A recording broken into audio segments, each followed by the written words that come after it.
있고, 기독교도 거의 뭐 상당히 저희보다도 더 많은 그 파가 있고, 또 뿐만이 아니라 이제 뭐 카톨릭은 한 파예요, 한 교단이고, 그리고 이제 우리가 흔히 말하는 민족 종교라 해서 새롭게 만들어진 종교들 있죠. 뭐 천도교라든지 증상교라든지 또 뭐 기타 뭐 여러 대순진리부터 시작해서 정말 많은 종교들이 우리나라에 있습니다. 또 실제 이제 이런 어떤 종교들 중에서도 이제 쉽게 말해서 우리가 말하는 정통의 종교의 형태가 아닌 사이비 종교 이런 종교 집단들도 굉장히 많고, 그리고 이제 흔히 말하는 이제 개인이 교주화되어져서 세워진 이런 종교들도 있고, 그죠?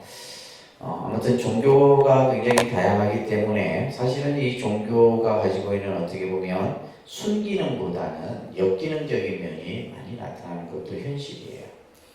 그래서 종교라고 하는 것은 사회를 좀 더 평화롭게 만들고 사람들의 어떤 삶을 또 살아가는 여러 가지 부분에 있어서 종교가 해야 될 기능들을 해야 함에도 불구하고, 그죠? 그렇지 못한 것이 현실이고, 그러다 보니까 이제 잘못된 종교를 가짐으로 인해서 쉽게 해서 뭐 가정이 파탄 되는 경우도 있고, 그죠? 또 자녀들이 혼란된 어떤 그런 종교관을 갖게 되는 경우들도 있습니다. 그래서 이제 우리가 오늘 이 강좌는 여러분들이 불교를 공부하지만은 불교도 또한 종교의 일부분이다 이 말이에요. 그죠? 불교라는 종교를 여러분들이 믿기 전에 사실은 우리가 이제 대학에서 뭐 종교학, 개론이라든지 이런 것들은 기본적으로 공부를 합니다. 하지만은 특히 이제 불교 신자들은 올바른 종교관이 좀 갖춰질 필요가 있다 이런 생각을 하게 됩니다. 자, 우리가 보통 이제 종교가 갖춰지기 위해서 세 가지 요소가 있어요. 종교가. 첫째는 이제 이 교주라고 하는 것이 있게 되겠죠, 그죠? 교주. 그래서 그 종교를 설립한 최초로 만든 사람을 우리는 교주라고 합니다. 그래서 불교의 교주는 누구예요? 서가모니 부처님입니다. 불교의 교주는 누구예요? 서가모니. 여러 부처님들이 많지만은 하여튼 불교라는 종교를 창시한 분은 서가모니 부처님이에요. 뭐 아미타 부처님도 있고 뭐 미륵 부처도 있고 있지만은 불교에서의 교주는 서가모니 부처님이 불교에서 교주가 됩니다. 그래서 각 종교마다 이제 그 종교를 이제 설립한 그 교주가 있게 되고, 그리고 그 교주의 말씀을 우리는 뭐라 하냐면 교법이다 이렇게 얘기를 합니다. 그러니까 교법.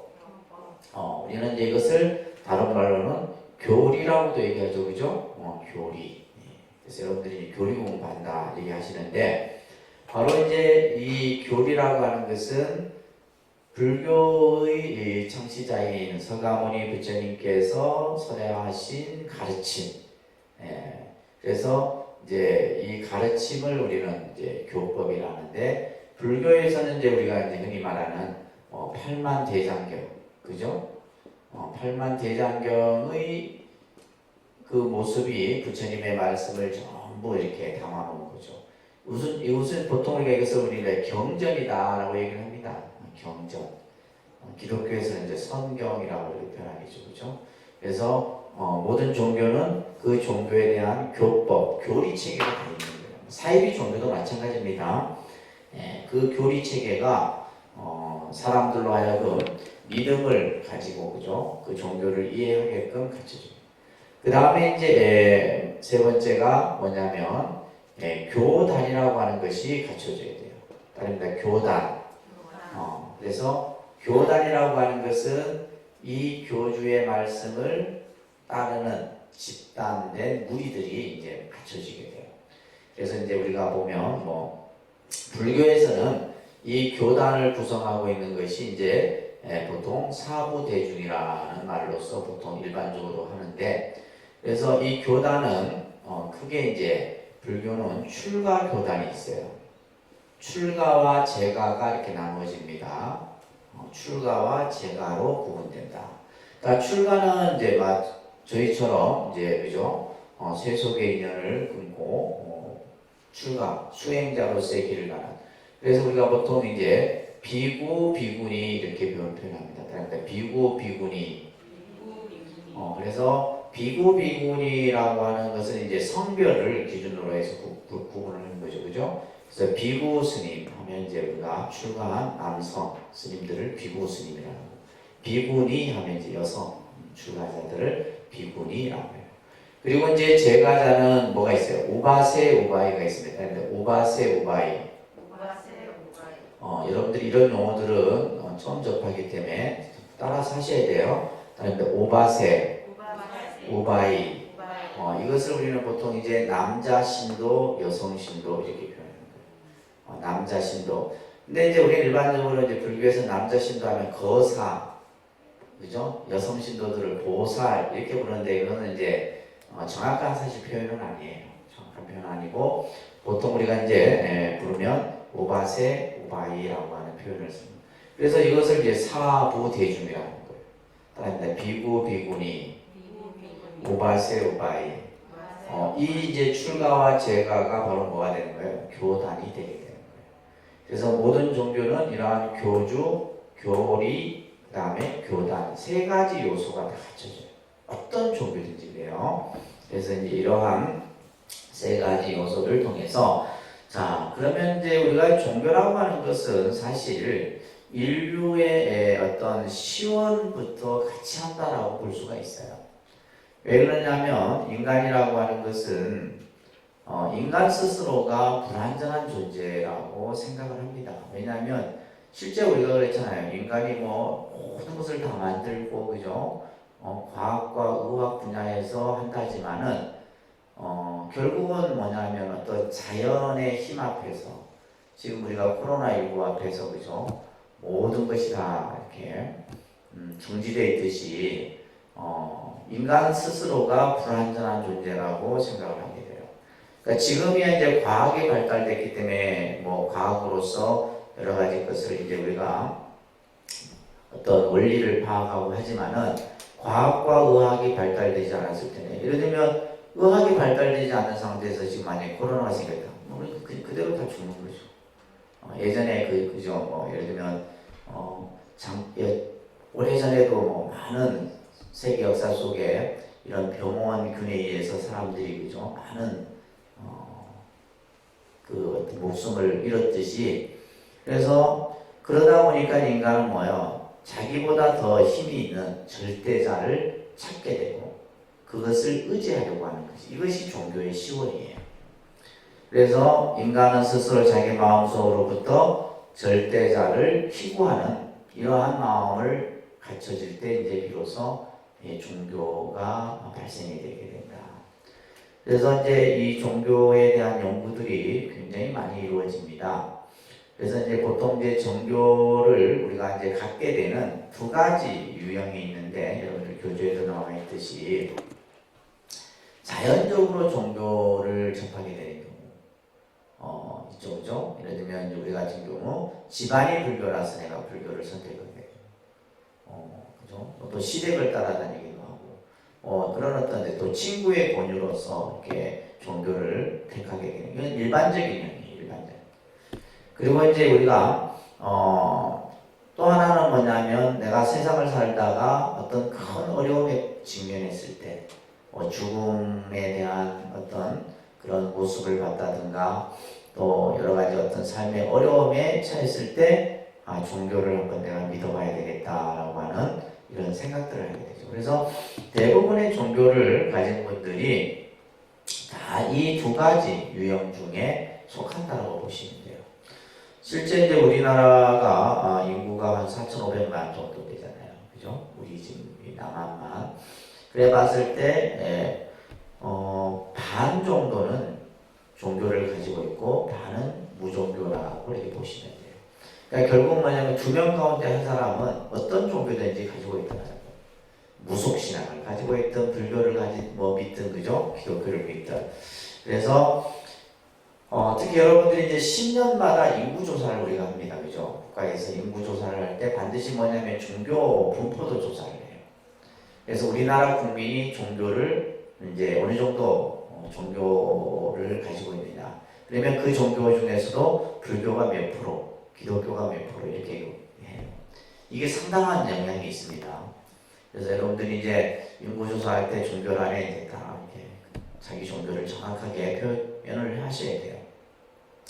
그런데 이제 보게 되면 예전에 이제 90년대 때만 해도 불교가 기독교 카톨릭 신자보다 앞섰어. 근데 지금은 불교가 숫자가 줄어든 상태입니다. 그리고 이제 기독교 수도 점점 줄어들고 있어요. 반면에 줄어들고 있는 반면에 카톨릭 신자 수는 약간 증가하고 있고. 그래서 이거에 따라서 여러 가지 종교에 대한 여러 가지 어떤 정책이라든지 이런 것들이 만들어집니다. 그만큼 중요한 거예요. 자, 그런데 우리는 이 종교라고 하는 것이 단순히 종교 하나만을 여러분들이 보면 안 돼요. 왜냐하면 우리가 서양 종교도 마찬가지고 동양 종교도 마찬가지고 그 종교가 발생이 되어져서 쭉 성장 변화하는 과정 속에서 엄청난 많은 어떤 그 영향을 끼치게 되죠. 가장 대표적인 것이 정치, 그죠? 정치, 문화, 예술, 경제, 이런 것과 종교는 뗄 수 없는 그런 관계예요. 특히 예를 들면 여러분들 정치는 뭐 우리 불교도 그랬어요. 불교가 우리나라에 들어와서 예를 들면 임금이 그죠? 불교라는 종교를 믿고 그로 인해서 불교가 엄청나게 이제 어떤 뭐 권한을 가졌달까. 고려시대 때 같은 경우는 엄청났습니다. 통일시대 할 때도 마찬가지고. 그랬듯이 이제 이 종교와 정치는 때로는 뭐요? 또 종교가 나라가 위기에 처했을 때 종교가 또 그 역할을 하기도 했어요. 우리가 예를 들면 임진왜란 때 뭐 승병의 역할이라든지 그죠? 이런 것들을 우리가 역사적으로 여러분들이 알고 계실 거예요. 뿐만이 아니라 문화는 또 말할 것 없죠. 예를 들면 우리 서양 종교도 마찬가지. 서양에 지금 우리가 유럽이라든지 뭐 기독교 쪽에 미국이라든지 전부 교회 문화잖아요. 건축도부터 시작해서 모든 것들이. 그렇듯이 이제 우리 중국이나 우리나라는 뭐예요? 전부 불교 문화잖아요. 이렇듯이 이제 종교가 문화적인 이런 파급은 엄청나다라고 볼수 있습니다. 또한 뿐만이 아니라 예술 부분도 그렇고 경제 부분도. 사람들이 경제하고 종교가 무슨 관계가 있기에는 상당히 밀접한 관계가 있습니다. 그래서 이런 많은 것에 영향을 종교가 끼치고 있다는 겁니다. 그렇기 때문에 우리는 이제 보통 서양 문화, 동양 문화 이렇게 구분을 할 때 서양 문화는 뭐예요? 기독교입니다. 서양 문화는 뭐예요? 기독교의 사상, 기독교의 정신이 그 문화 속에 깃들어 있어요. 그래서 우리가 예를 들면 영어를 공부하는 사람이 성경을 모르면 안 돼요. 그만큼 이제 기독교의 그런 문화들이 서양 문화 속에 또 카톨릭 문화 속에 담겨 있죠. 반면에 이제 동양 문화를 우리가 얘기하면서 불교를 빼놓고는 동양 문화를 얘기할 수가 없어요. 근데 이제 우리는 보면 여러분들이 좀 생각이 좀 지금 뭐야 지금 21세기 오늘 보니까 이제 우리가 이 운송 뭐 지금 KTX가 제일 빠르잖아요. 이제는 1시간 만에 서울에서 부산까지 올 수 있는 그런 걸 지금 개발하고 또 달라지는 거예요. 그런 어떤 시대가 와버리면 우리가 삶이 전체가 다 달라져요. 근데 여러분들의 사고는 뭐예요? 저 구석기 시대에 항상 머물러 있어. 특히 우리 불자들이 그래요. 불자들이 그래요. 그래서 이런 불교 공부를 하면서 단순히 뭐 부처님 말씀이 이게 아니라 시대의 변화에 따라서 우리 생각도 좀 변해야 됩니다. 가장 안 변하는 게 우리 불자들이에요. 변하는 걸 싫어해. 변하는 걸 싫어하고 그냥 막 아이고 그냥 이 정도면 된다 이런 사고들 그죠? 그러면 안 돼요. 자 그래서 우리가 이제 회교 같은 경우는 이슬람 문화는 중동 문화잖아요, 그죠? 이렇듯이 종교라고 하는 것은 다양한 문화, 경제 또 뭐 각 분야에 걸쳐서 서로 관련이 되어 있다라고 하는 부분입니다. 그래서 인류학자인 엘리아데는 종교는 문화적 산물이다. 문화적, 그러니까 문화라고 하는 이것과는 떼려야 뗄 수 없는 것이 바로 종교다라고 말씀드릴 수가 있습니다. 자, 그 다음 페이지 넘겨보시면 종교라는 말을 우리가 조금 여러분들이 이해를 하셔야 되는데 종교하면 이제 이 기독교에서 그다음에 많은 서양에서 이 종교학이 발달이 되게 돼요. 그래서 모든 학문적 개념이 서양의 개념에서 뿌리를 두고 있습니다. 그래서 보통 우리가 이 종교라는 용어를 영어로는 릴리전이다 이렇게 이제 표현하는데 이 뜻은 간단해요. 신과 인간의 결합이다 이렇게 얘기해요. 종교의 의미는 뭐라고요? 신과 인간의 결합을 뜻합니다. 우리가 이제 서양 종교는 그 근본이 중심이 바로 신이죠, 그죠? 신입니다. 신이 가장 이제 중심이 되게 되는데, 자, 예를 들면 이거예요. 절대자인 신이 있어. 신이 존재하고, 그다음에 이제 인간이 있다. 그러면 이 신과 인간의 관계에서 이 서양의 이 종교는 뭐냐면 주종 관계. 주종관계라는 건 뭐냐면 신은 주인이죠, 그죠? 그러니까 맨날 이제 그들이 이제 하는 표현이 뭐요? 아버지 하나님이라는 표현을 쓰는 거예요. 그리고 우리가 인간은 뭐요? 종이에요. 이게 주종관계다. 그렇기 때문에 주종관계는 뭐예요? 인간은 신에게 무조건 뭘 해야 돼요? 복종이라고 하는 개념입니다. 그래서 기독교인들이 복종을 잘해요. 우리 불자들은 별 복종을 안 해요. 왜냐하면 이 종교 생태가 그래요. 종교 생태가 그렇습니다. 그러니까 인간은 뭐예요? 신에게 무조건 복종이라고 하는 것을 통해서 신이 모든 것을 다 주재하니까 신이 여러분들의 행복도 불행도 다 신이 결정하는 거예요. 그렇기 때문에 신에게 절대적인 복종을 통해서 신이 인간에게 뭘 내려줘요? 은총을 내려줍니다. 신이 인간에게 은총을 내려줘서 인간이 좀 더 행복한 삶을 살. 이게 이제 기독교예요.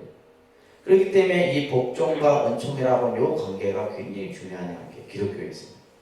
반면에 불교는 어떤 관계냐면 불교는 주종 관계가 아닙니다. 불교도 이 주종 관계가 돼야 되는데 불교는 주종 관계가 아니라 어떤 개념이냐면 우리가 이제 불교에서는 중생이라는 표현을 많이 쓰니까 그죠? 중생과 부처는 이거는 뭐냐면 대등관계예요. 부처와 중생에서 다르지 않다 이런 말들을 나중에 여러분들 불교 공부하시다 보면 많이 접해요. 그러면 중생과 부처는 같아요. 단지 뭐요? 부처는 깨달으신 분이고 중생은 깨닫지 못한 관계이고요. 그러니까 이게 뭐예요? 어떤 복종이 있고 뭐 예를 들면 뭐 은총 이런 개념이 사실은 강하게 강조되지 않아요. 그래서 불자들은 보면 영혼이 자유로워요. 그래서 종교를 선택하는 그 믿는 사람들의 성향도 다 달라요. 그래서 이제 기독교는 이러한 어떤 개념 속에서 이게 그러니까 이제 신과 인간의 결합이라고 하는 이 결합을 해주는 사람이 누구예요?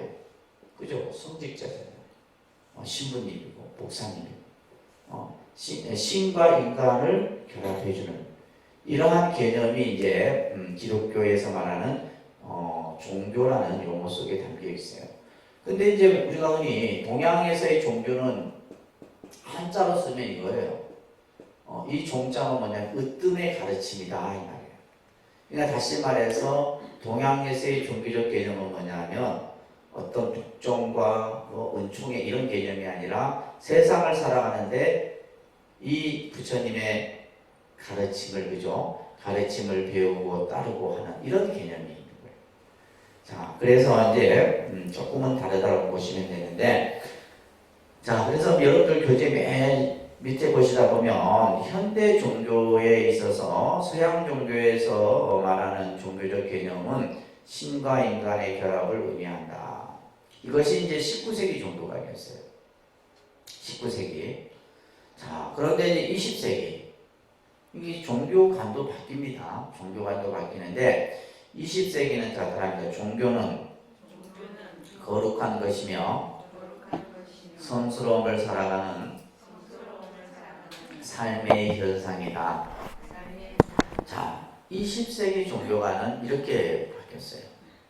그러니까 19세기 때는 이 신에 대한 절대적인 복종 이런 것이 강해졌다면 20세기에 와서는 종교의 개념이 조금 변하게 됐는데 어떻게 변했냐면 종교는 뭐예요? 거룩한데 거룩하고 성스럽다. 이거는 뭘로 통해서 나타났냐면 이때는 뭐가 나냐면요. 세계 최고의 성당, 동양 최대의 불상 이런 것들이 만들어지는 시대예요. 그러니까 종교가 뭐냐면 이제는 뭐냐면 어떠한 성전을 통해서 사람들로 하여금 그 속에 들어가게 되면 자연스럽게 종교에 순응하게끔 돼 있는 거예요. 저도 예전에 한번 이제 미국의 성당 같은데 이렇게 뭐 유럽 같은데 들어가요. 딱 들어가는 순간은 뭐 어떻게 돼요?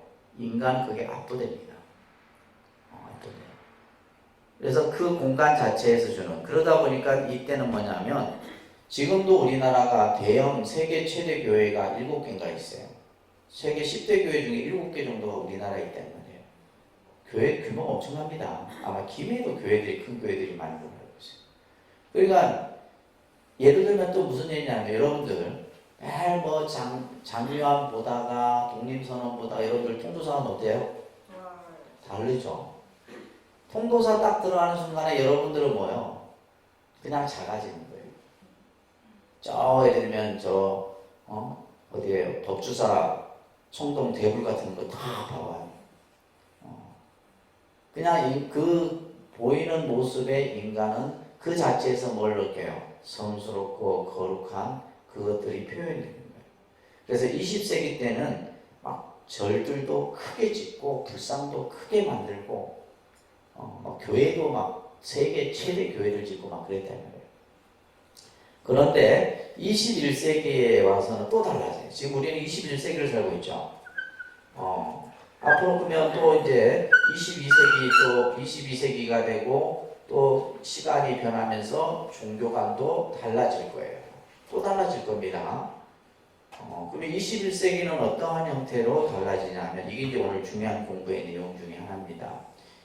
21세기, 그죠? 21세기의 종교관을 보게 되면 교리 중심에서 체험 중심으로 바뀝니다. 이 중요한 거예요. 교리 중심의 모습에서 체험 중심으로 바뀌어요. 자, 지금은 우리가 책표고 이렇게 지금 공부할 게 아니에요. 무슨 말인지 아시겠어요? 지금 우리 21세기를 살고 있잖아. 그러면 지금의 종교는 뭐예요? 체험이에요. 내가 보고 듣고 몸으로 느끼고 하는 거예요. 그런 시대. 그래서 기독교도 보면 영성체험이라는 것을 굉장히 강조합니다. 영성체험. 결국 이것은 뭘 통해서 많이? 신앙을 통해서 많이 가능한 거예요. 신앙을 통해서 많이. 그래서 이제 불교도 보면 대표적인 체험이 뭐가 있어요? 템플스테이 같은 경우. 그러니까 그 템플스테이는 굳이 말이 필요 없다 이 말이에요. 무슨 뭐 설명. 그냥 산사에 가서 그냥 하룻밤 그 스님들과 똑같은 생활을 하면 뭐요? 그 자체로서 뭐요? 불교가 그대로 나에게 다가오는 거예요. 그러니까 지금 여러분들이 책을 백날 이거 뭐 한 몇 달을 공부한다 해서 이게 될 것 같아요? 하나도 안 돼요. 그래서 우리가 예를 들면 제가 여러분들을 데리고 통도사 가서 또 가서 이렇게 하는 이유가 원래 이렇게 좀 제대로 하면 예불도 참석하고 이렇게 하면 좋은데 이제 코로나 상황이 돼서 그죠. 그래서 체험 중심으로 바뀌고 있다. 무슨 말인지 아시겠죠? 그래서 단순히 이제 책을 가지고 뭐 우리가 하는 그런 시대는 아니에요. 자, 그 다음에 기복 중심에서 지금은 어떤 형태로 바뀌냐면 깨달음 중심으로 바뀝니다.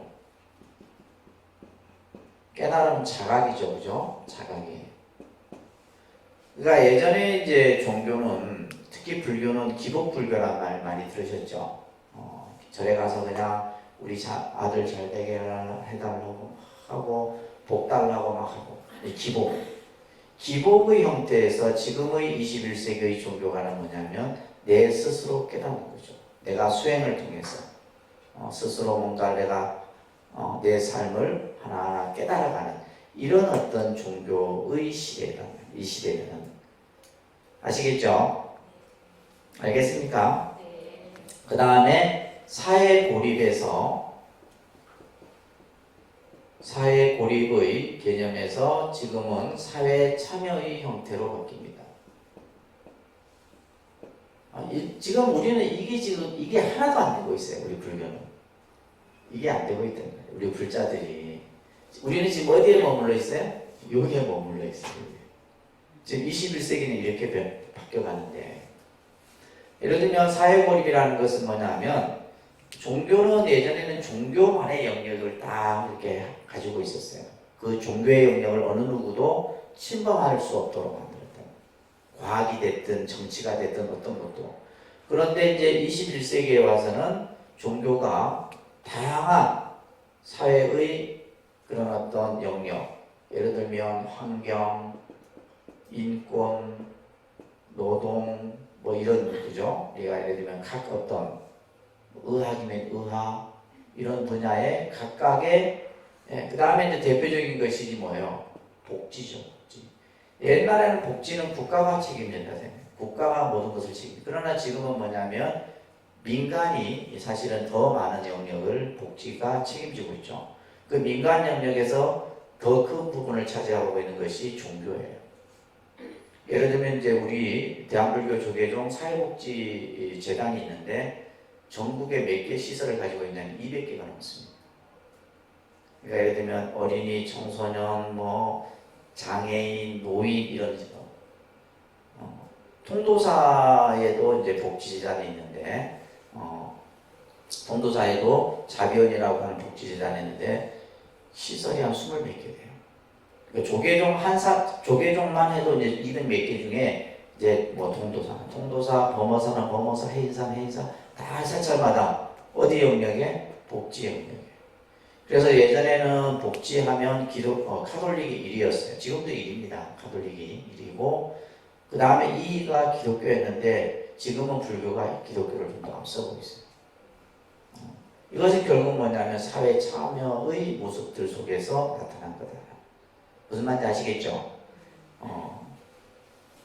그 다음에 예전에는 남녀가 차별된 모습이었는데 쉽게 얘기하냐면 교회 같은 경우는 여성 목사가 원래 없었어요. 여성 목사가 없다가 지금은 뭐예요? 여러분들 기독교 방송 이런 데 보면 여성 목사들이 나옵니다. 그래서 지금은 남녀 평등의 시대예요. 남녀 평등. 우리 이제 뭐 불교 같은 경우는 이제 비구 스님이나 비구니 스님이 크게 뭐 차별이 없다고는 말할 수 없지만은 있긴 있지만은 그렇게 좀 크지는 않는 그런 이제 그래서 남녀 평등의 개념 속에서 그래서 21세기 종교화는 이런 형태로 바뀌게 된다는 것을 여러분들이 좀 이해를 하시면 좋을 듯 싶어요. 아시겠죠? 이 얘기를 해도 생각이 안 바뀌어요.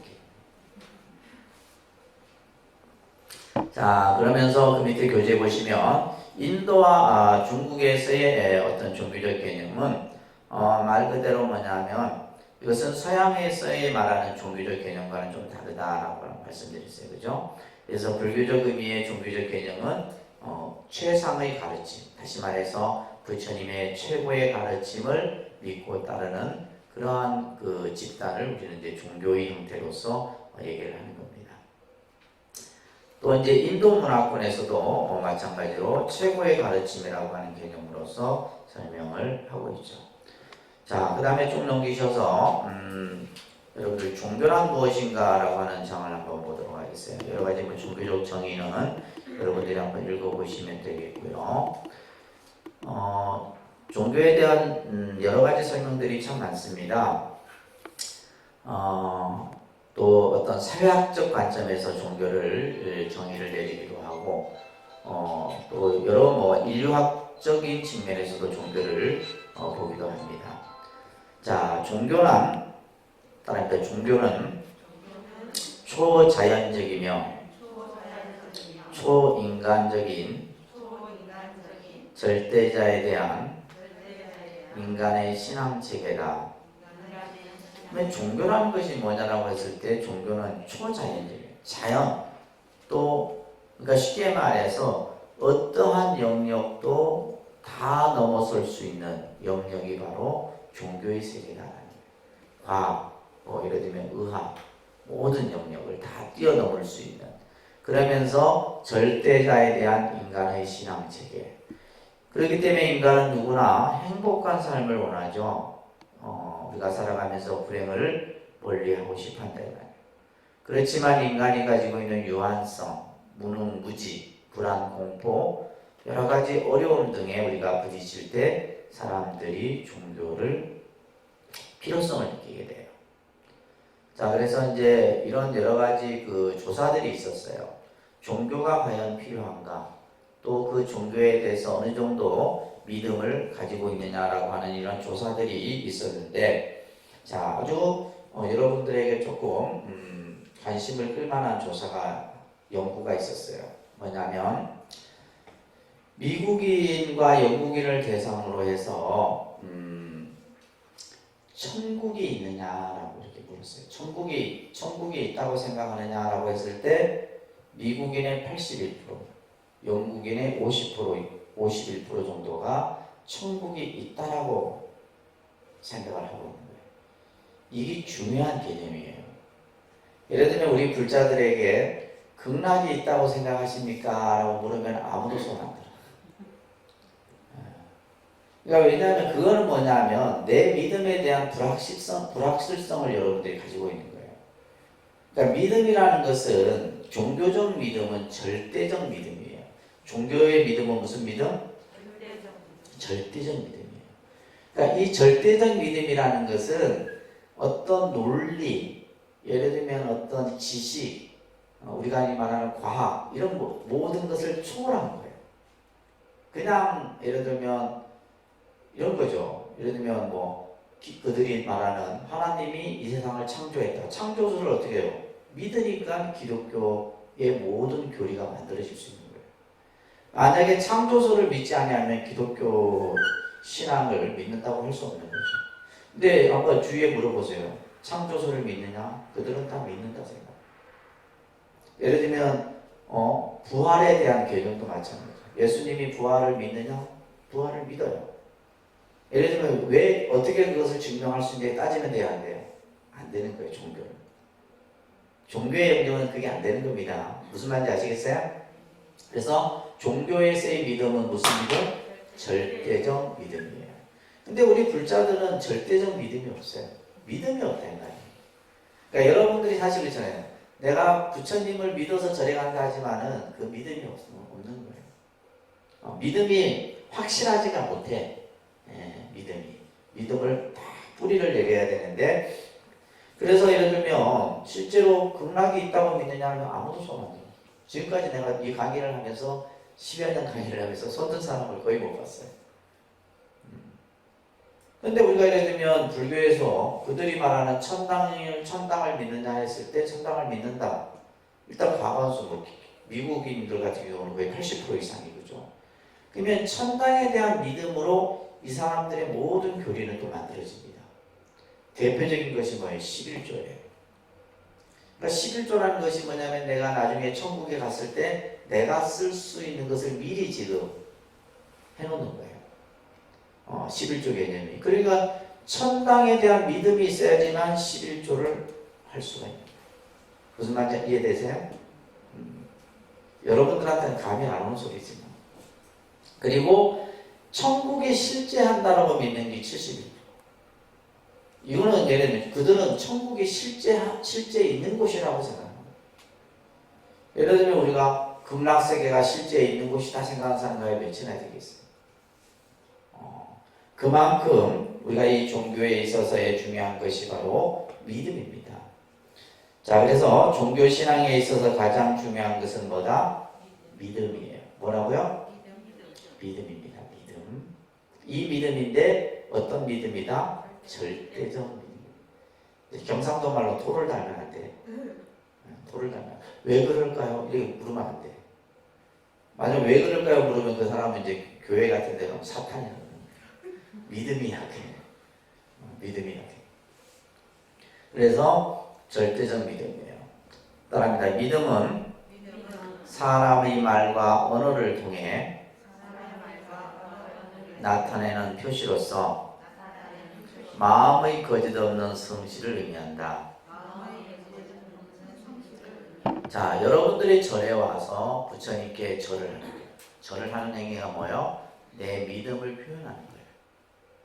절을 하는 행위. 또 내가 부처님의 경전을 읽는 거, 이것 또한 내 믿음을 표현하는 거예요. 내가 이만큼 당신에 대한 믿음을 가지고 있습니다 라고 하는 거예요. 기독교인들이 교회에 가서 성당에 가서 기도하는 거 그거 뭐예요? 믿음을 표현하는 거예요. 내가 당신의 말씀, 당신의 가르침을 믿습니다 라고 하는 믿음. 그러니까 매일 그 묻잖아요. 목사들이 믿습니까? 하면 뭐라 그래요? 할렐루야를 그러지 뭐. 그걸 믿습니까? 하면 할렐루야 한단 말이에요. 그러니까 그만큼 그들은 이 믿음에 대해서 절대적인 거예요. 우리 불교도 마찬가지입니다. 믿음에 대한 말씀이 얼마나 많은지 아세요? 믿음이 내가 갖춰지지 않으면 절대 이 신앙의 그 세계에 여러분들이 들어올 수 없는 거예요. 따라합니다. 종교적 믿음은 초자연적인 것을 진리로서 용인하는 마음의 작용이다. 예를 들면 초자연적인 것이라는 것은 조건과 상황을 초월해요. 어떠한 조건이든 어떠한 상황을 전부 초월하는 거예요. 그래서 아까 얘기했듯이 창조설, 부활, 천국, 열반, 깨달음. 그러니까 어떤 사람이 스님 깨달음이 있습니까? 이게 뭐 그렇잖아요. 불교 이제 공부 좀 한다는 사람이. 그러니까 이런 것은 어떤 예를 들면 뭐 말로써 표현되고 그것을 이해시키고 하는 개념이 아니에요. 이것은 뭐다? 절대적인 것이다. 이것이 바로 종교입니다. 아셨죠? 자, 그 다음에 여러분들이 이제 종교를 선택하는 데 있어서 어떤 종교를 내가 선택해야 될 것인가라고 했을 때 몇 가지 기준점이 있어요. 첫 번째, 종교는 인간의 궁극적인 물음에 해답을 제시해야 된다. 자, 인간의 궁극적인 물음. 자, 우리가 살아가는 데 있어서 인간이 가지고 있는 본질적인 물음.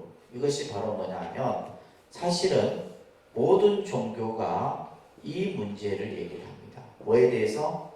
죽음에 대해서. 죽음에 대해서. 그래서 모든 종교는 보면 사후에 대해서 굉장히 강조를 하죠. 아까 천국에 대한 개념도 그죠? 사후에 대한 개념이에요.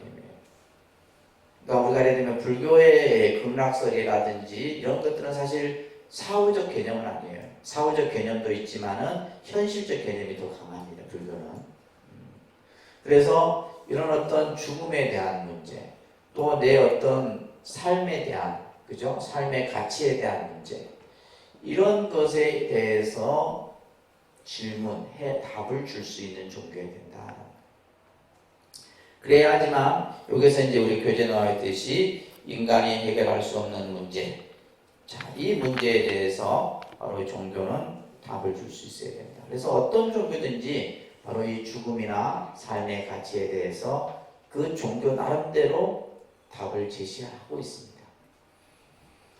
그 다음에 두 번째는 종교는 아까도 얘기했듯이 믿음에 관한 책이다. 믿음에 관한 책입니다. 그래서 이 믿음을 통해서 그래서 믿는 자에게만 그 종교는 문이 열려져 있다라고 해도 과언이 아니에요. 그래서 여러분들이 신앙생활을 한다라고 하는 것은 결국 믿음을 쌓아가는 행위가 바로 신앙생활이에요. 그러니까 예를 들면 우리가 매일매일 절에 와서 기도하는 사람하고 1년에 한 번씩 와서 초파일날 등키고 하는 사람하고 믿음의 차이가 있겠어요? 없겠어요? 하늘과 땅이에요. 하늘과 땅. 다른 겁니다. 그래서 우리가 예를 들면 뭐 다 마찬가지잖아요. 운동을 하는 사람이 됐든 뭘 하는 사람은 계속 오랫동안 하는 사람하고 어쩌다가 한 번 하는 사람하고 다르잖아요. 그래서 사실은 이 그 신앙에 대한 믿음이 굉장히 중요한 부분이에요. 근데 이것도 사람마다 좀 다릅니다. 어떤 사람은 간혹 보면 마치 그 솜에 물이 스며들듯이 바로 싹 스며드는 사람이 있고, 어떤 사람은 물과 기름처럼 겉으로 빙빙 떠다니는 분들이 계세요. 그건 왜 그럴까요? 그건 아직까지 성근 인연이 안 갖추어졌기 때문이에요. 내가 발을 디디긴 디뎠는데 그 안에 한 발짝 두 발짝 더 들어오셔야 되는데 들어오지를 못하는 분들이 의외로 많은 거예요. 그래서 믿음에 관한 책이고, 이제 세 번째, 종교는 인간에게 행복을 제시해야 된다. 그래서 어떻게 보면 종교 신앙을 하는 가장 궁극적인 목적이 행복한 삶을 살기 위한 거예요. 그죠? 행복한 삶. 그래서 우리가 이제 행복이라는 말을 이제 일반적으로 얘기를 할 때 세속적인 행복이 있고, 세속을 뛰어넘는 종교적 행복이 있어요. 세속적 행복은 어떤 걸까요? 물질이죠. 돈, 권력, 명예, 부 이런 것들이에요. 근데 사람들은 이걸 추구합니다. 그죠? 이것이 내가 충족이 되었을 때 뭐 행복하다라고 생각하기도 하지만, 근데 반면에 그것이 절대적인 행복이 될 수 없다는 거예요. 왜냐하면 이 세속적인 행복에는 항상 중요한 말이 뭐냐면 괴로움이 따른다는 거예요. 뭐가 따른다고요? 세속적인 행복에는 반드시 괴로움이 따릅니다. 그래서 아무리 돈이 많고 권력이 높은들 그것을 지키고 유지하기 위해서는 엄청난 마음의 고통이 따라야 돼요. 반면에 종교적인 행복이라는 것은 이것은 완전한 행복이고 절대적인 행복이에요. 이것은 어떻게 보면 모든 어떤 물질이나 이것을 초월한 행복이라고 할 수 있죠. 그죠? 그래서 우리가 종교라는 이 신앙을 통해서 행복한 삶을 여러분들이 만들어 가셔야 되고, 그 다음에 종교는 세상을 평화롭게 만들어요. 그렇지만 또 한편으로는 종교로 인한 전쟁들이 우리가 역사를 보게 되면 많이 일어났었죠. 십자군 전쟁이라든지, 그죠? 그런데 이제 유일하게 종교를 명분으로 전쟁을 일으키지 않는 종교는 불교예요. 카일 아스퍼스가 그런 말을 했습니다. 세계적인 종교 가운데 종교를 명분으로 전쟁을 일으키지 않는 종교는 불교뿐이다. 그래서 이러한 어떤 종교가 세상을 평화롭게 만들어야 되는 이런 몇 가지 이제 종교의 기준점들이 잘 갖추어진 종교가 우리가 말하는 뭐요? 아주 이제 이상적인 종교다라고 말할 수가 있는 겁니다. 그 다음에 종교의 기원을 잠깐 우리가 보게 되는데, 사회학자인 막스 밀러라고 하는 분이 이런 말을 했어요. 한 종교를 아는 사람은 아무 종교도 알지 못하는 것이다. 자, 그러니까 우리가 뭐냐면 불교 신자라 해서 불교만 이해하면 안 돼요. 기독교에 대한 이해도 있어야 되고, 또 다른 여러 기타 무속 신앙이 됐든 어떤 것이 됐든 종교에 편협되면 안 돼요. 그래서 요즘에 이제 우리가 가장 이제 위험한 것이 뭐냐면 종교가 한쪽에 치우치고 편협된 사고를 가진 분들이 많아요. 그래서 이제 막 어떤 경우에는 심지어 막 그냥 선교를 한다라고 하면서 막 그냥 법당에 들어가서 부처님을 막 그저 법당을 불을 지르거나 이런 이상적인 행동을 하는 사람들이 있단 말이에요. 자, 이런 것들은 바람직하지가 않은 거죠, 그죠? 그래서 이제 우리가 여러 다양한, 특히 우리 사회는, 우리 한국 사회는 다양한 어떤 종교가 있기 때문에 종교에 대한 개념이 좀 더 여러분들이 포괄적으로 좀 가질 필요가 있지 않나 싶습니다. 자, 종교의 기원을 우리가 통해서 잠깐 좀 정리를 해보면, 제일 먼저 나타난 종교의 모습은 자연 숭배 신앙이었어요. 자연 숭배 신앙. 그런데 이 자연 숭배 신앙은 이 인류 문명이 이렇게 발달이 되고 해도 지금까지도 존재하고 있는 거예요. 그래서 자연 숭배 신앙은 뭐예요? 우리가 하늘의 별이나 달이나 해나, 그죠? 이런 것들, 또 자연물에 대해서 영적인 기운이 있다라고 생각해서 비는 거죠. 그래서 예를 들면 우리가 이제 이런 거잖아요. 해돋이하고 정월대보 이런 하는 행위가 뭐예요? 바로 이 자연 숭배 신앙입니다. 그래서 예를 들면 이건 하나의 문화예요, 문화. 그러니까 예를 들면 기독교나 불교라는 종교가 우리나라에 들어오기 이전에 우리 한민족이 믿었던 종교다 이 말이에요. 우리 문화예요. 그러니까 이제 뭐 해나 별이나 달이나 또 동물부터 시작해서 나중에 애니비전도 나오지만은 이런 신앙들이 존재하는 겁니다.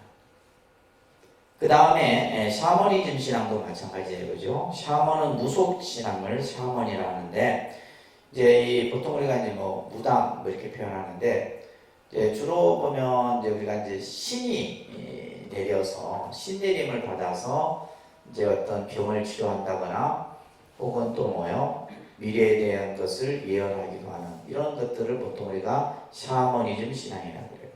이런 것들도 이제 그죠? 아직도 우리는 있다 이 말이에요. 이렇게 과학 문명이 발달되고 해도 이런 것들은 없어지지 않는 거예요. 샤머니즘 신앙. 그 다음에 서물 숭배라 해서 이거는 뭐냐면 우리가 예를 들면 이제 뭐 목걸이라든지 우리 이제 절에 다니는 분들이 합장주 같은 거 차고 다니고 옴자 목걸이 차고 다니고 그죠? 목걸이에 십자가 이렇게 이게 전부 뭐예요? 서물 숭배 신앙. 그러니까 뭔가 내가 이제 그것을 지니고 있음으로 인해서 어떤 그죠? 액난으로부터 재앙으로부터 피할 수 있다라는. 그러니까 대표적인 것이 뭐냐면 부적 같은 거죠. 부적. 여러분들 이제 뭐 정월되면 그래서 우리가 무속인을 찾아가면 반드시 그들이 뭘 쓰게끔 하냐면 부적을 쓰게끔 합니다. 부적을 쓰게끔 해서. 근데 그것도 믿어야지만 효험이 있는 거예요. 내가 받긴 받았는데 이게 될까? 이게 불신을 가지면 안 되는 거예요. 그래서 예를 들면 무속신앙이라든지 이런 것들이 예를 들면 사이비 신앙이라 생각하시면 안 돼요. 이것은 우리 문화 속에서 자연스럽게 만들어진 하나의 신앙 형태입니다. 그래서 우리가 예를 들면 고사문화 같은 것도 있죠, 그죠? 고사문화 같은 거. 그래서 예전에 뭐 비행기를 사든 차를 사든 간혹 보면 자동차 고사를 참 정성스럽게 지내는 분들도 계시더라고요. 그런 것들이 전부 뭐냐면 그걸 보고 저거 이상한 행동이다 이렇게 보시면 안 돼요. 그건 우리 문화 속에서 그냥 자연스럽게 녹아져 내려온 겁니다. 애니미즘 정령숭배 신앙이라든지 그죠? 그 다음에 토테미즘 같은 경우 예를 들면 이제 이거 같은 경우는 이제 주로 우리나라 같은 경우는 호랑이라든지 용을 숭배를 많이 했었죠, 그죠? 이런 신앙들이 우리 문화 속에 그대로 남아 있다라고 보시면 됩니다. 자, 그래서 이제 우리가 불교라는 부분을 종교적으로 어떻게 이해해야 될 것인가라는 부분인데요. 우리가 이제 서양의 종교에서는 불교를 종교의 영역에서 보지 않아요. 왜 그러냐면 서양에서 보는 종교는 뭐냐면 신이 상정이 돼야 돼요. 근데 불교는 뭐예요? 신을 숭배하지 않죠. 신을 숭배하지 않아요. 그렇다고 해서 또 뭐 무신론이라고도 얘기할 수가 없는 거죠. 왜냐하면 우리 잘 보세요. 불교에도 뭐가 있어요? 하늘의 신들을 다 우리가 모시고 있잖아요. 신중단들, 그죠? 신중단들이 있고. 또 특히 이제 불교는 인도에서 불교라는 종교가 발생이 됐기 때문에 인도에는 수많은 신들을 숭배를 합니다. 그 신들이 자연스럽게 불교에 들어와요. 자연스럽게. 그래서 부처님 우리 봤잖아요. 탄생 때부터 제석천, 범천 신들이 부처님을 맞이하고 그죠? 또 천상에 올라갔을 때도 부처님을 또 지상에 내려올 때 신들이 맞이하고 그래서 자연스럽게 불교라는 종교는 인도의 그런 여러 신들과 융합이 되게 되고 또 불교가 중국에 갔을 때는 중국에 또요? 중국에 믿는 신들이 있을 거 아니에요. 그 중국에서 믿는 신들하고도 자연스럽게 또 융합이 되고 또 불교가 우리나라에 들어오니까 자연스럽게 어떻게 돼요?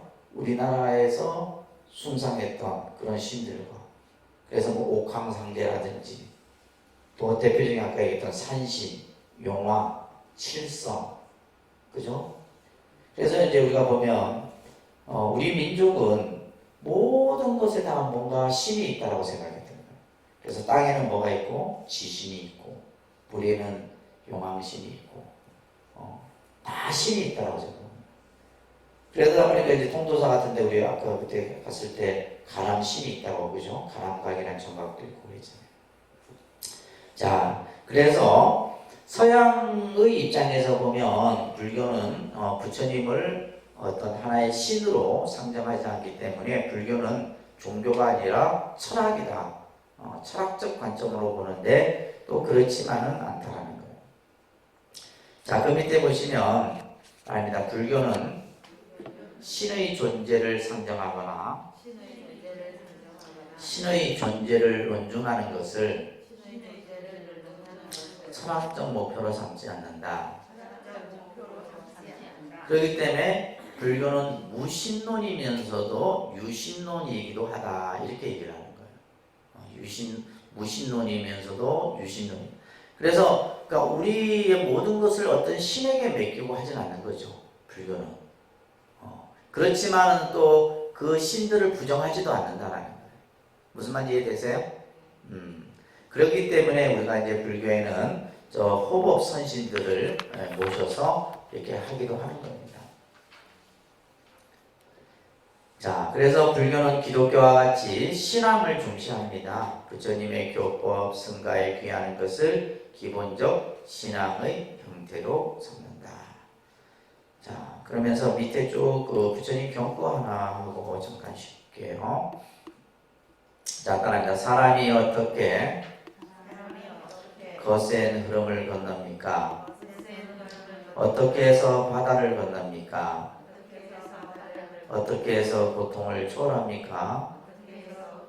그리고 어떻게 해서 완전한 청정의 경지에 도달할 수 있습니까? 자, 이렇게 이제 물었어요. 그 물은 거에 대해서 부처님께서 사람은 신앙으로서 거센 흐름을 건너고 정진으로서 바다를 건넌다. 근면으로서 고통을 초월하고 지혜로서 완전한 청정한 경지에 도달한다. 자, 우리는 세상을 살아가는데 살다 보면 정말 세상의 풍파, 그죠? 이게 거센 흐름이에요. 결국 뭐냐면 예상치 못한 어려움, 역경, 고난, 시련들을 만나게 되는데 이것을 건너기 위해서는 뭐가 필요하다? 신앙이 필요하다라는 거예요. 믿음이 필요하다는 겁니다.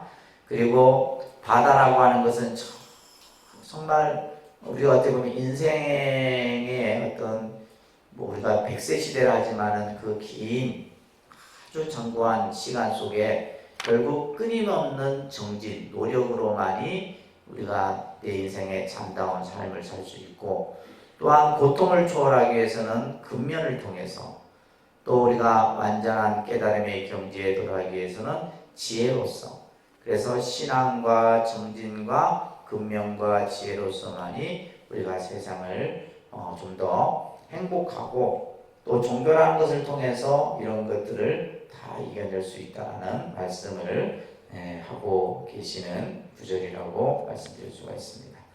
자, 그래서 아무튼 이 종교라고 하는 것에 대해서 여러분들이 좀 더 기본적인 간략하게만 말씀드렸지만은 아무튼 올바른 종교관을 가지셔야 돼요. 올바른 종교관. 너무 한쪽에 편협되거나 또 자기 중심적인 종교관을 가져서는 안 되고 우리가 사는 사회가 그래서 다른 종교를 인정해 줄 수 있어야 돼요. 먼저 다른 종교를 인정해 주고 그리고 나서 내 종교 또한 인정을 받는 것이지 다른 종교처럼 막 그냥 다른 종교를 배척하고 하다 보면 자기 종교 또한 배척을 당할 수밖에 없는 겁니다. 그래서 오늘은 종교에 대한 개념을 조금 공부했고 잠깐 5분 쉬었다가 그 다음 강의를 진행하도록 할게요. 까지 나갈게요.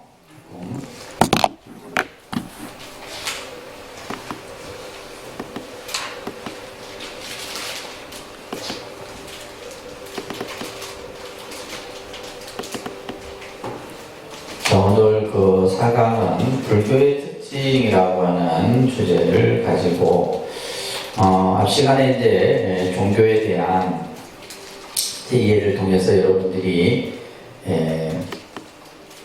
종교의 선택과 관련해서 어떤 종교를 선택할 것인가 그것은 각자 이제 여러 인연에 따라서 달라지겠죠, 그죠?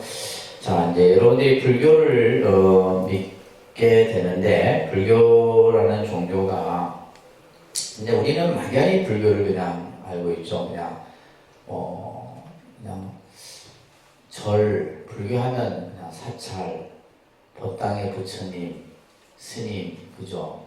불공하고 제지내고, 요 정도 이해하는 정도일 거예요. 근데 이제 오늘 공부를 통해서 불교라는 종교가 어떠한 특징을 가지고 있는가, 불교에 대해서 좀 더 여러분들이 알 수 있는 시간이 되도록 하겠습니다.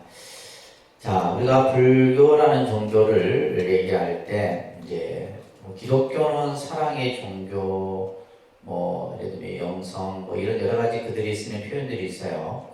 우리는 이제 자비라는 말을, 그죠? 성불, 깨달음, 이런 말을 많이 씁니다.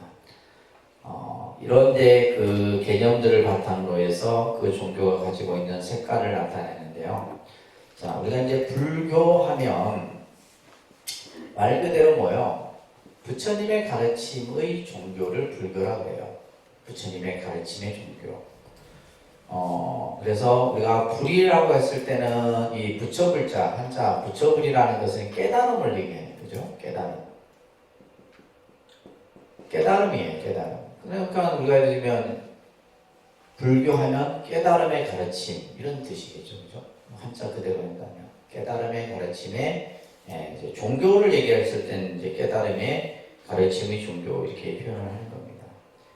그래서 불교는 깨달음을 얻지 못한, 그래서 불교에서의 가장 목적은 깨달음이에요. 성불입니다, 성불. 우리가 불교, 예를 들면 그들이 말하는 천당이나 구원의 개념이 아니라 우리는 뭐요? 깨달음입니다. 부처가 되는 것이 우리의 목적이다, 이 말이에요.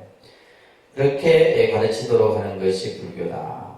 자, 그러면 이 깨달음인데 도대체 깨달음이라는 것이 뭐냐라고 했을 때 여러분들 교재 밑에 보시게 되면 깨달음에 대해서, 깨달음을 다른 말로 우리는 진리다라고 얘기를 합니다. 그다음에 진리, 법. 우리가 이제 깨달음을 진리나 법의 뜻으로서 설명을 합니다.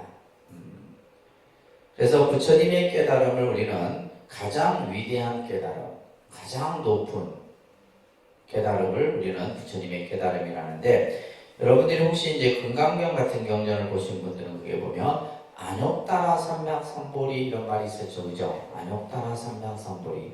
그 안욕따라 삼맥삼보리가 바로 부처님의 깨달음을 얘기하는 거예요. 가장 최상의 깨달음을 얘기하는 거예요. 그래서 깨달음이라는 것은 바로 뭐다? 진리다.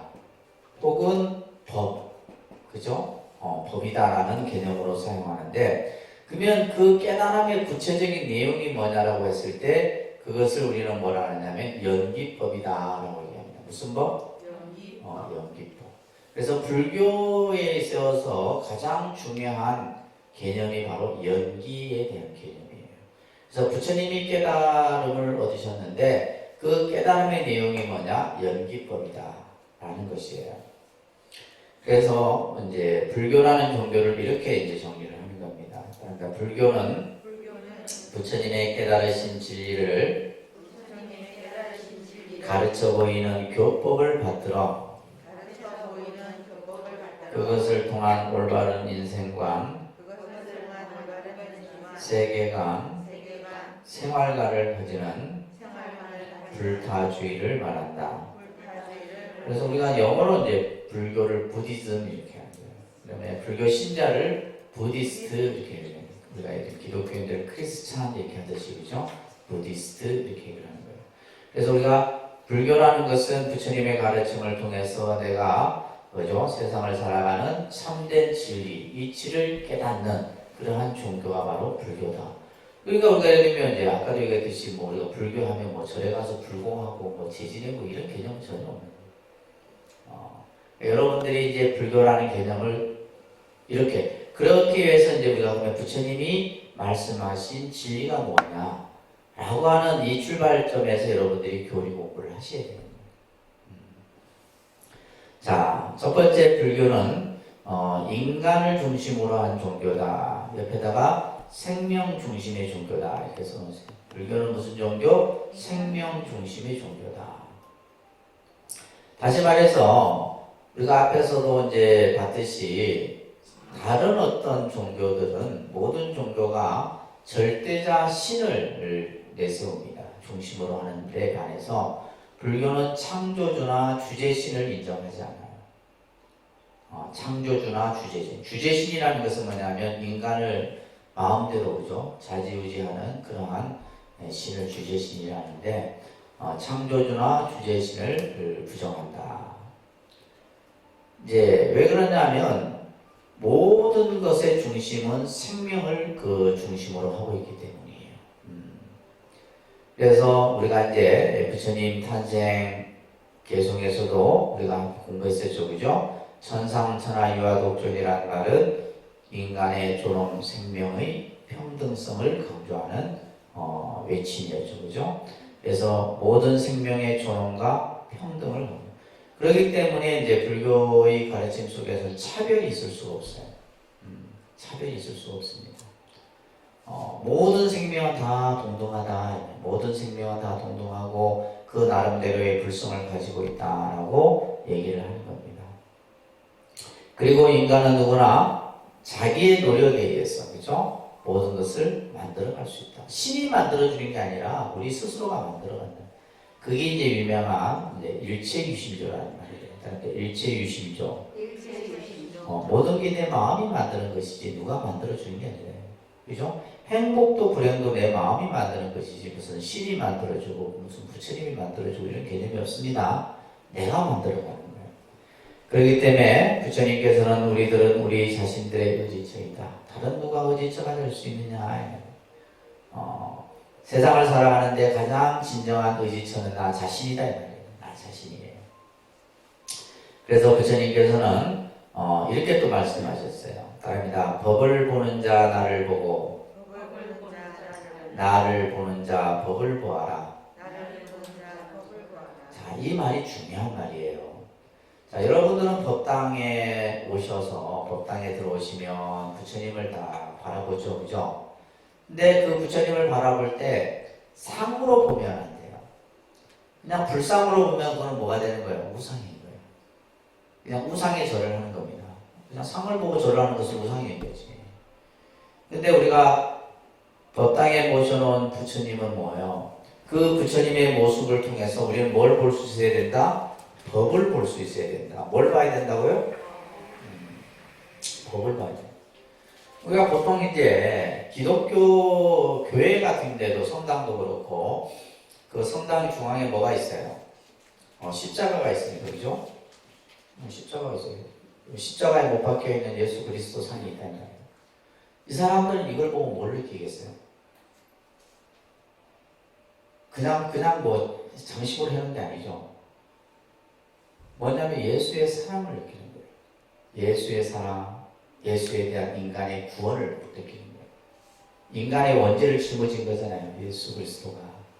그걸 통해서 그러니까 그런데 우리는 뭐예요? 우리는 법당에 이렇게 모셔놓은 불상을 보고 맨 상만 보고 절을 하는 거예요. 뭘 봐야 되는데?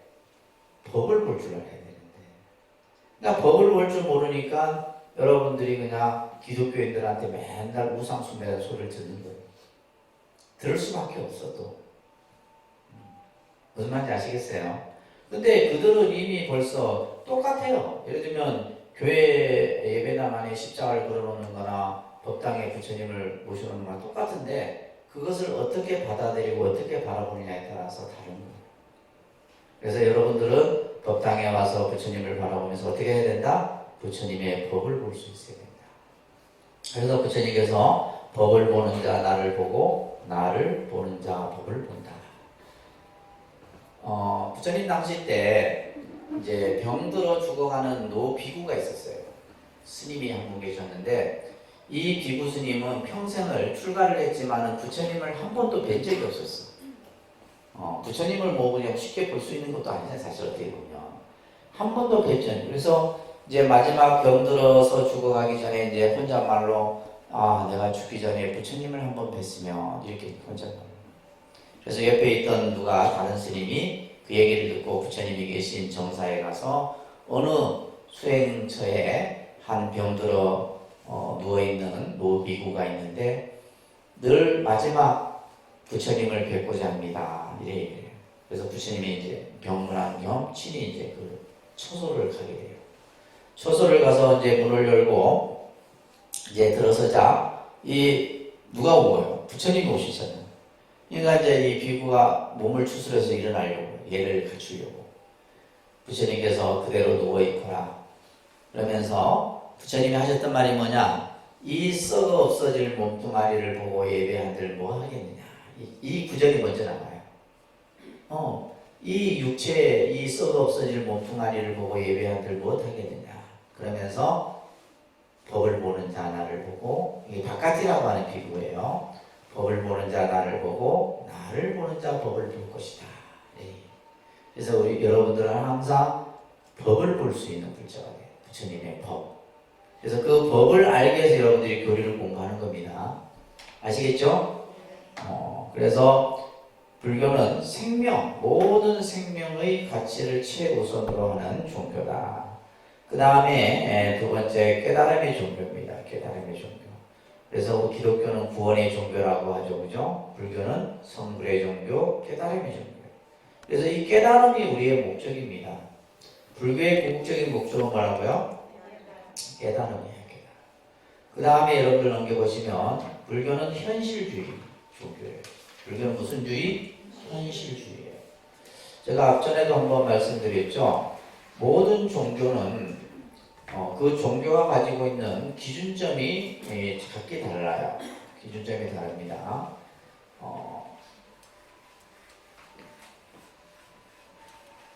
불교는 시간을 놓치면 3세의 시간을 얘기하는 종교예요.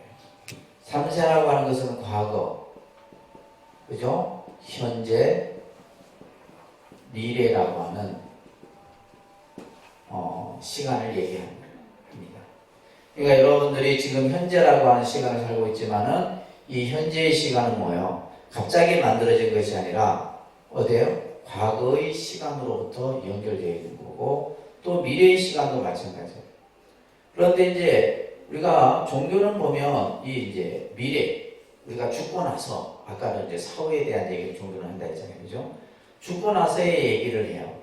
전부 포인트가 여기에 와 있어. 죽고 나서 천당을 가고 죽고 나서 극락을 가고 뭐 이런 얘기들 해요. 근데 이제 여러분들이 이제 불교를 좀 더 제대로 공부하시고 이해하시다 보면 불교라는 종교는 여기에 있다. 여기에 핵심이. 예를 들면 뭐 우리가 깨달음을 죽고 나서 깨달음을 얻는 게 아니잖아요. 내가 지금 현재 살면서 살아있는 가운데 깨달음을 성취하는 것이고, 그죠? 그렇기 때문에 극락도 내가 현재 살아있는 가운데 극락이 존재하는 거예요. 그것을 현실종토 사상이라고 해요. 그러니까 불교는 사후종토 개념이 아니라 사후종토도 이제 망자에게는 설명되지만은 실질적인 개념은 뭐다? 현실종토 개념이 강조되는 거예요. 그래서 불교는 지금 현재의 요게 이제 중심이 있는 겁니다. 현재. 자, 그래서 불교는 현실주의에 입각해서 모든 가르침을 제시하는데 우리가 이제 현실의 문제, 우리가 지금 현재 살아가는 데 있어서의 가장 큰 문제가 바로 이 괴로움에 대한 문제죠. 고의 문제. 뭐의 문제예요? 현실적인 괴로움이에요. 현실적인 괴로움을 내가 이것을 어떻게 해결할 것인가가 당면한 문제다 이 말이에요. 그래서 우리는 지금 현재 나에게 주어진 이 문제를 해결하는 것이 급선무지 뭐 죽고 나서 뭐 천당을 가고 극락을 가고 이게 중요한 게 아니에요. 아셨죠? 지금 현실에 내가 처한 문제. 그 문제의 원인을 찾아서 그 문제를 해결하는 데 있는 거예요. 이제 이 이야기가 또 이제 설화가 있는데 부처님 당시 때 기사고탐이라고 하는 이 부인이 아주 어렵게 외아들을 얻습니다. 외아들을 얻어요. 그런데 태어나자마자 얼마 안 돼서 아들이 죽어버려요. 죽어버리니까 뭐요? 이 기사고탐이가 실성을 합니다. 죽은 아들을 안고 이제 막 성안을 다니면서 우리 아들 살려달라고. 네. 근데 다들 이제 막 이제 다 피하죠. 그러다가 어느 사람이 이렇게 얘기를 해요. 정말 당신의 죽은 아들을 살리고 싶다면 부처님을 찾아가라. 부처님이라면 당신의 죽은 아들을 살릴 수 있을 것이다. 그래서 기사고타미가 부처님이 계신 기원정사에 가죠. 가서 울면서 부처님께 매달립니다. 저희 죽은 아들을 살려달라고. 그러자 부처님이 이 기사고타미에게 내가 시키는 뭐든지 할 수 있겠느냐. 만약에 네가 내가 시키는 일을 할 수 있다면 내가 너의 아들을 살려주겠다. 뭐든지 하겠다는 거죠. 그래서 부처님이 마을에 내려가서 집집마다 그 집안에서 안 죽은 사람이 죽지 않은 집에 쌀 한 대를 얻어와라 하는 거예요. 그래서 이제 이 기사고타미는 집집마다 이제 문을 두드리고 혹시 이 집에 죽은 사람이 있습니까? 죽지 않은 모르는 거 뭐요? 뭐 한 달 전에 죽었기도 하고 1년 전에 죽기도 하고 안 죽은 사람이 하나도 없잖아요. 다 모든 사람이 또 근데 보니까 뭐 태어나자마자 죽기도 하고 또 뭐 좀 성장하다 죽기도 하고 나이가 들어 죽기도 하고 누구나 다 죽는다는 거예요. 그때서야 이 기사고타미가 깨달은 거예요. 아, 사람은 누구나 태어나면 죽는구나. 또 그 죽는 데 있어서 뭐예요? 태어나자마자 죽기도 하고 어려서 죽기도 하고 청년이 돼 죽기도 하고 그죠? 죽는 것은 다 각기 다르구나 라는 것을 깨닫는 거예요. 그리고 나서 이제 마음이 평온해져 갖고 부처님께 와서 부처님께서 저에게 하신 그 가르침을 이제 알겠습니다. 그래서 아들을 장례를 치르고 출가를 했다는 이야기가 경전에 나오거든요. 그러니까 이 이야기는 뭐냐면 핵심은 뭐냐면 저도 이제 이걸 처음 했을 때 부처님이라면 죽은 사람도 살려낼 수 있겠죠. 충분히 있습니다. 근데 살려낸다고 이 문제가 해결이 돼요? 해결이 되는 문제는 아니에요. 결국은 또 어떻게 해요? 살려낸들 또 죽겠죠. 그러니까 문제는 뭐냐면 바로 지금 현실에 이 기사고탐이라고 하는 이 부인이 스스로 처한 현실을 스스로 깨닫는데 그 문제 해결이 있다는 것을 부처님이 아신 거예요. 그래서 부처님께서는 바로 이와 같이 우리들이 살아가는 현실 속에서 우리가 처한 그 현실의 문제를 직시하고 중요한 것은 문제를 직시하는 게 중요한 겁니다. 나에게 어떠한 문제가 생기면 그 문제를 직시하고 그것이 왜 생겼는가 그것을 어떻게 해결할 것인가가 급한 일이다라는 거예요. 자, 그 다음에 불교는 3대주의적인 입장을 갖고 있다. 이것을 관계성이라고 써주셔야 됩니다. 불교는 관계성의 종교다. 모든 것은 서로 관계되어져 있다고 보는 거예요. 불교의 가르침은 모든 것. 우리가 인간과 지구, 그죠? 사람과 사람 전부 관계되어져 있는 모습 속에서 우리는 살아가는 거예요. 그러니까 여러분들이 태어나면 부모 자식의 관계가 만들어지고 또 친구의 관계가 만들어지고 스승과 제자의 관계가 만들어지고 부부의 관계가 만들어지고 전부 관계예요. 절에 오면 도반의 관계가 만들어지고 이게 관계성입니다. 그래서 그러한 어떤 관계성 속에서 모든 가르침들을 설하고 있는 거예요. 그 다음에 관용의 종교고 그 다음에 6번째 불국토의 건설을 목적으로 삼는다. 불국토의 건설. 불국토라는 말은 부처님의 세계예요. 부처님의 세계. 그러니까 부처님의 세계는 이루 말할 수 없어. 지금 우리가 살고 있는 이 세계가 어떻게 보면 부처님의 세계이기도 해요. 자, 그 다음에 7번째가 진리의 종교라고 하는 또 옆에다가 과학의 종교라고 써놓으세요. 과학의 종교. 그러니까 불교는 합리적이고 윤리적이며 정의적인 법만을 설한다. 알 수 없고 볼 수 없는 것은 설하지 않는다. 자, 우리가 불교만큼 과학적이고 합리적인 종교 없습니다. 여러분들 과학의 아버지라고 불리는 아인슈타인이 1939년에 대학 강연에서 이런 말을 했어요. 현대의 과학적 요구에 상응하는 종교를 뽑으라고 한다면 그것은 불교라고 말하고 싶다. 이런 얘기를 아인슈타인이 했어요. 제가 한 게 아니고 아인슈타인. 가장 과학적이고 합리적인 종교다. 근데 이 가장 과학적이고 합리적인 종교를 정작 우리 불교 신자들은 알지 못한다는 거예요. 그냥 절에 가서 그냥 맹목적으로 신앙에만 그죠? 이렇게 매달리고 좀 더 우리가 제대로 부처님의 법을 볼 수 있는 안목이 필요한 거예요. 알 수 없고 볼 수 없는 것은 이것을 우리는 형이상학이라고 해요. 형이상학. 다시 말해서 모든 종교는 어떻게 보면 알 수 없고 볼 수 없는 얘기들만 합니다. 종교가. 그러나 부처님은 중생들이 알 수 없고 볼 수 없는 것은 말하지 않는 거예요. 이것을 이제 유명한 독화살의 비유가 있어요. 독화살의 비유. 자, 이 독화살의 비유 여러분들 잘 기억하셔야 돼요. 오늘 몇 가지 비유가 설해드렸는데 부처님이 기원정사에 계실 때 말룬카푸타라고 하는 청년, 이 청년은 수학자였어요. 수학을 하는 사람이니까 얼마나 논리적인 사고를 가졌겠어요. 그죠? 그래서 이 말룬카푸타가 부처님께 찾아와서 부처님이시여 제가 질문하는 데에 대해서 답을 부처님께서 해주신다면 저는 출가를 할 것이고 부처님께서 정확한 답을 해주지 않으면 저는 부처님을 믿지 않겠습니다. 이렇게 얘기해요. 그러면서 이제 말룬카푸타가 한 질문이에요. 세계는 상주하냐 무상하냐, 영원하느냐 유한하냐 무한하냐 이런 개념이에요. 이 세상은 영원하느냐 영원하지 않느냐, 또 세계는 무한하느냐 무한이면서 유한한 것인가, 무한도 아니고 유한도 아닌 것인가, 또 신체와 영혼은 동일한가 다른가, 그죠? 예를 들면 신체와 영혼은 동일한가 다른가, 또 열애는 사후에 존재하느냐 존재하지 않느냐, 뭐 이런 질문이에요. 부처님은 있는 것이냐 없는 것이냐, 있는 것도 아니고 없는 것도 아닌 것인가, 이래서 14가지 질문을 해요. 14가지 질문. 이 14가지 질문에 대해서 부처님은 한마디도 하지 않으셨어요. 이 설법을 무기설법이라 합니다. 무슨 설법이요?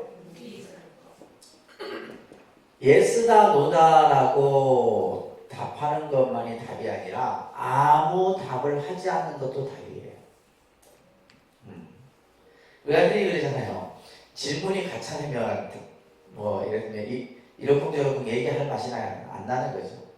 근데 부처님은 그래서 이제 답을 하지 않은 게 아니라 아무튼 아무 답을 하지 않는 설법을 무기설법이라고 해요. 침묵을 지켜요. 침묵.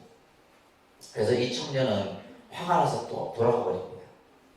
화가 나서 부처님께 답을 못 받아들이니까. 그리고 나서 이제 옆에 있던 아난존자가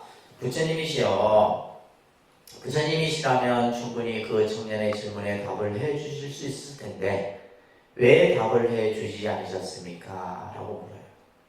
이때 부처님이 독화살의 비유를 드는 겁니다. 뭐냐?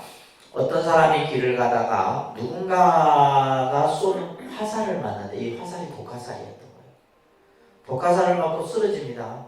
쓰러지자니 사람들이 뒤에서 몰려오겠죠. 그래서 사람들이 이제 그 화살을 뽑으려고 하는데 이 사람이 화살을 뽑지 말아라. 이 화살은 누가 쐈으며 재료는 뭘로 만들어졌고 또 독은 어떤 성분이고 이걸 알기 전에 뽑지 말아라. 자, 어리석은 사람은 그와 같다라는 거예요. 지금 급한 거 뭐예요?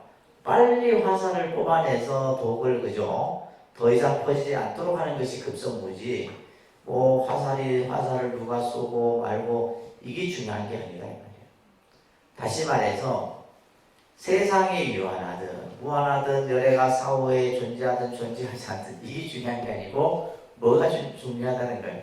지금 내가 살아가는 현실 속에서 겪는 생로병사의 괴로움의 문제를 해결하는 것이 더 급한 일이다라는 거예요. 무슨 말인지 이해되세요? 그래서 이제 부처님께서는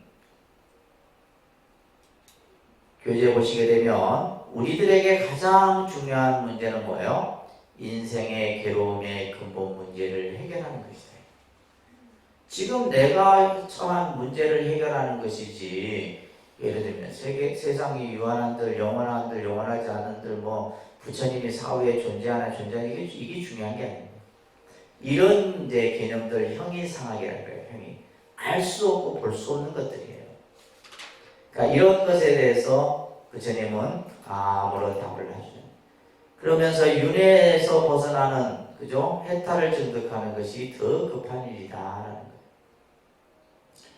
그러면서 부처님은 내가 설하지 않는 것은 설명하지 않는 그대로 받아들이도록 하는 것이 좋다. 또 내가 설한 것은 그대로 받아들이도록 하라. 자, 그러면서 부처님의 가르침은 잘 전해졌다. 부처님의 가르침은 현실적으로 증명되는 것이며 때를 지나지 않고 과보가 있는 것이며 또 지혜가 있는 자가 각기 스스로 알 수 있는 것이다.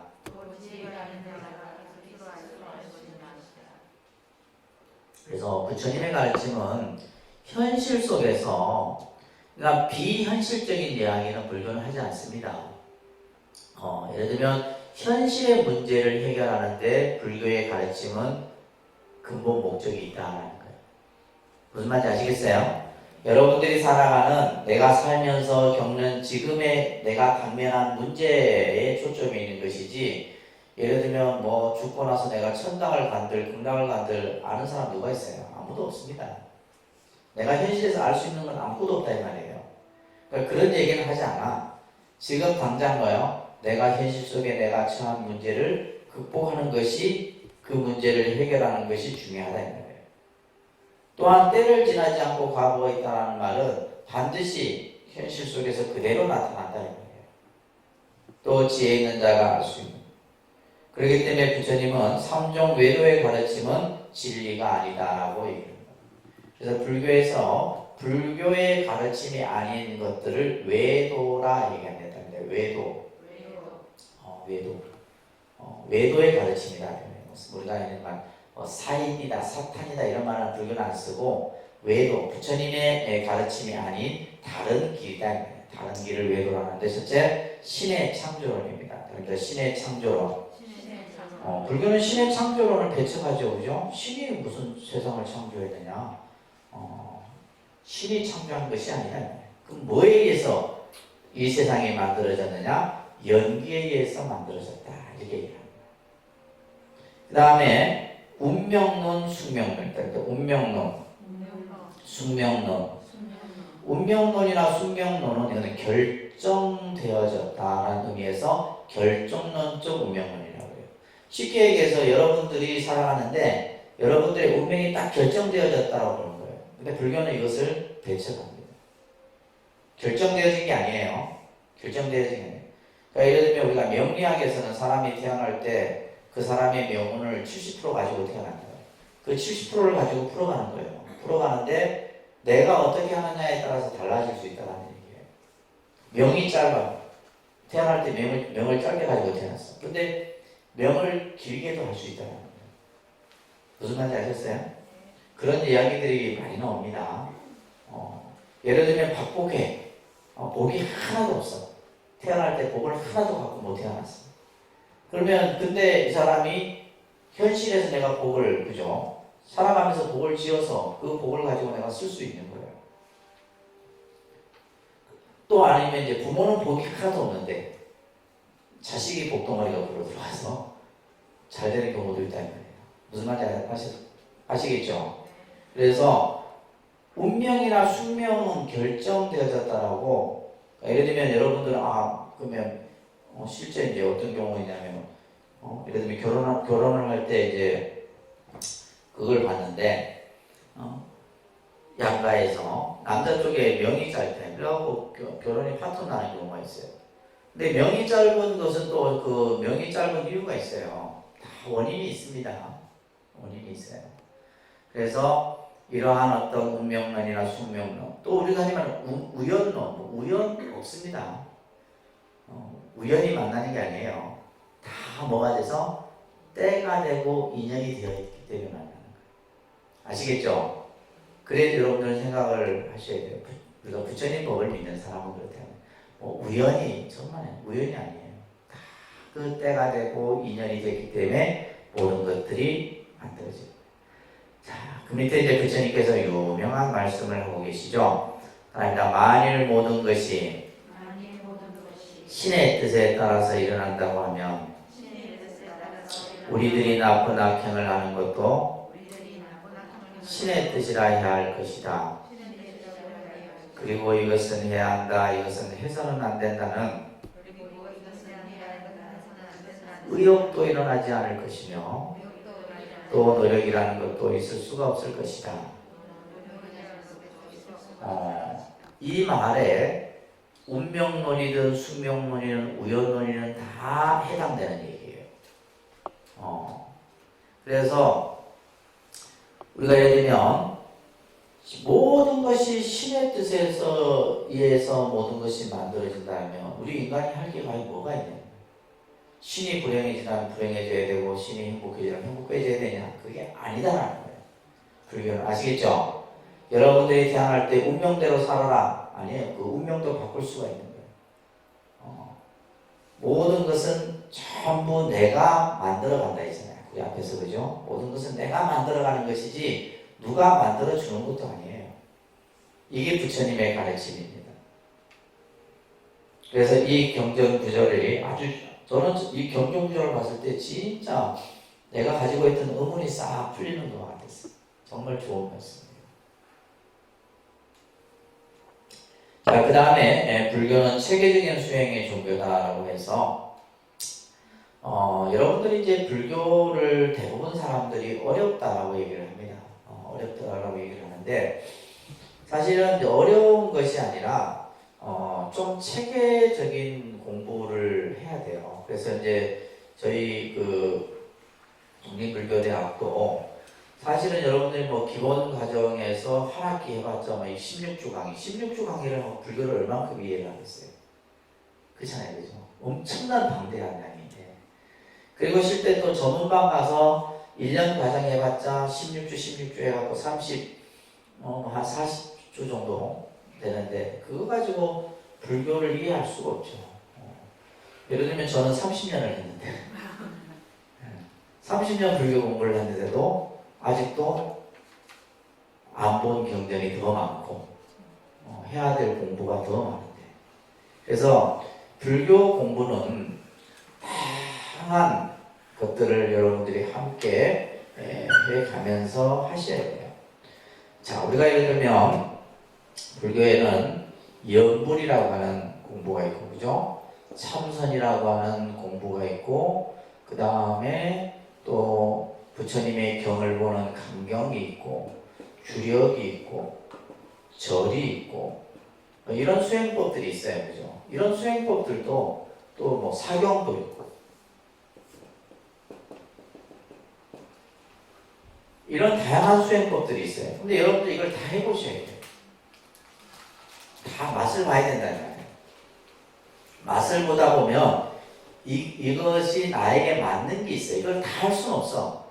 내가 예를 들면 하루에 뭐 사경 좀 하고 여불 좀 하고 뭐 참선 좀 하고 이렇게는 하기 힘들다 이 말이에요. 처음에는 두루두루 이제 경험을 해서 예를 들면 참선이 나에게 딱 수행에 나에게 맞다 하시면 이제 그 길로 가는 거예요. 그리고 예를 들면 나는 부처님 경전을 보니까 너무 좋더라. 부처님 경전 좋아. 그러니까 처음 단계에서는 뭐다? 다 해봐야 된다. 해보고 나서 그 다음에 이제 자기 이제 전문적인 부분을 닦아가야 되는데 또 여불도 마찬가지죠. 그죠? 사경도 마찬가지죠.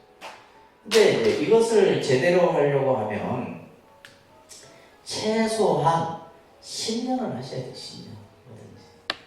아시겠어요? 성질도 급해요. 1년 하고 나서 뭐 되니 안 되니 하고 여러분들이 그런다면 한 10년은 하게 뭐든지 익어야 돼요. 익어야 됩니다.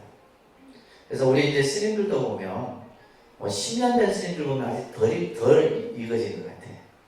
한 20년 돼도 좀 덜. 한 30년 넘으면 이제 조금. 저희 다니는 신도분들도 마찬가지예요. 그렇듯이 모든 게 이제.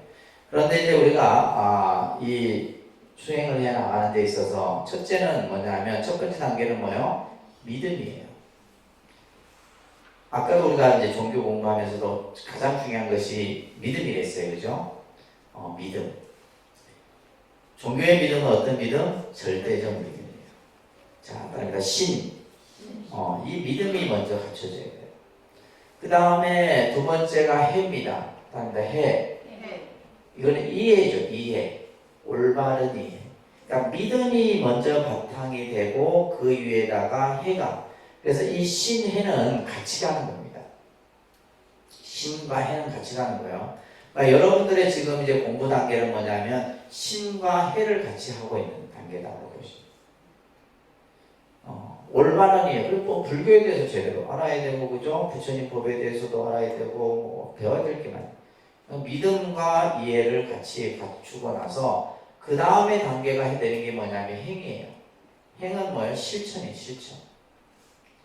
근데 우리는 지금 어디 단계도 못 왔어요? 이 신 단계도 못 왔잖아요. 아직까지 믿음이 완성이 안 돼 있단 말이에요. 전부 의심의 눈초리로 다 보이고. 신이 아직 갖춰지지를 않았어요. 신이 안 갖춰졌는데 어떻게 해가 갖춰지겠냐면, 그래서 신과 해는 새의 두 날개와 같다고 했어요. 어느 한쪽이 없어도 안 됩니다. 두 수레바퀴의 축과 같은 거예요. 그래서 신과 해를 갖췄을 때 마지막 행과 그 다음에 마지막이 뭐예요? 증득의 단계까지 우리가 올라갈 수가 있는 거예요. 이것을 신의 행증이라고 합니다. 신의 행증. 신해 행증. 그래서 불교의 공부는 신의 행증의 단계를 얘기를 하고 있다. 그래서 체계적인 수행이 중요해요. 체계. 그래서 이제 우리가 모든 공부는 기본부터 시작해서 이렇게 단계 밟아 올라가야 돼요. 그러니까 이제 아무것도 모르는 사람이 이제 막 가서 그냥 갑자기 막 그냥 뭐 이런 참선도 마찬가지예요. 제가 이제 제일 처음에 참선 공부를 시켰는데 이걸 하려면 불교를 먼저 알아야 되는데 불교를 모르는데 어떻게 참선을 이해하겠어요? 안 되는 거예요. 그래서 이제 그만큼 여러분들이 공부를 차근차근 체계적으로 많이 해 나가셔야 됩니다. 아시겠죠? 그 다음에 마지막에 불교를 지혜와 자비의 종교다 이런 말들을 함께 병행해서 하고 있죠. 그죠? 자, 이런 것들을 통해서 불교가 가지고 있는 정말 다양한 여러 가지 특징들, 불교라는 종교는 이런 종교구나 라는 것을 여러분들이 제대로 좀 이해했으면 좋겠어요. 그러니까 불교하면 그냥 막연히 그냥 절에 가서 불공이나 하고 제나 지내고 이런 종교가 아니에요. 이런 나름대로의 모습을 갖추고 있다라는 것을 여러분들이 잘 이해를 하시기 바랍니다.